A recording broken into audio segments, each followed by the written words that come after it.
Kepala Kepolisian Negara Republik Indonesia Jenderal Listio Sigit Prabowo menekankan bakal memberantas dan menindak tegas pelaku tindak pidana perdagangan orang atau TPPO.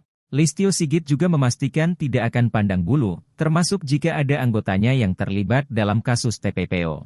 Kapolri juga mengimbau kepada masyarakat jangan mudah terpancing akan bujuk rayu gaji tinggi yang mengabaikan masalah skill dan persyaratan dalam sebuah penawaran kerja di luar negeri. Lebih lanjut, Listio Sigit meminta setiap masyarakat melaporkan ke kepolisian setempat apabila mendapat informasi terkait TPPO.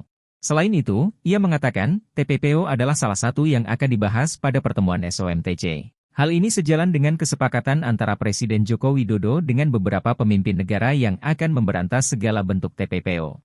Mantan Kabar Eskrim itu juga berharap dapat terjalin kerja sama khususnya dalam hal penegakan hukum terhadap transnational crime. Untuk diketahui, Satgas TPPO berhasil menetapkan sebanyak 494 tersangka terkait perdagangan orang dalam periode 5 hingga 18 Juni 2023.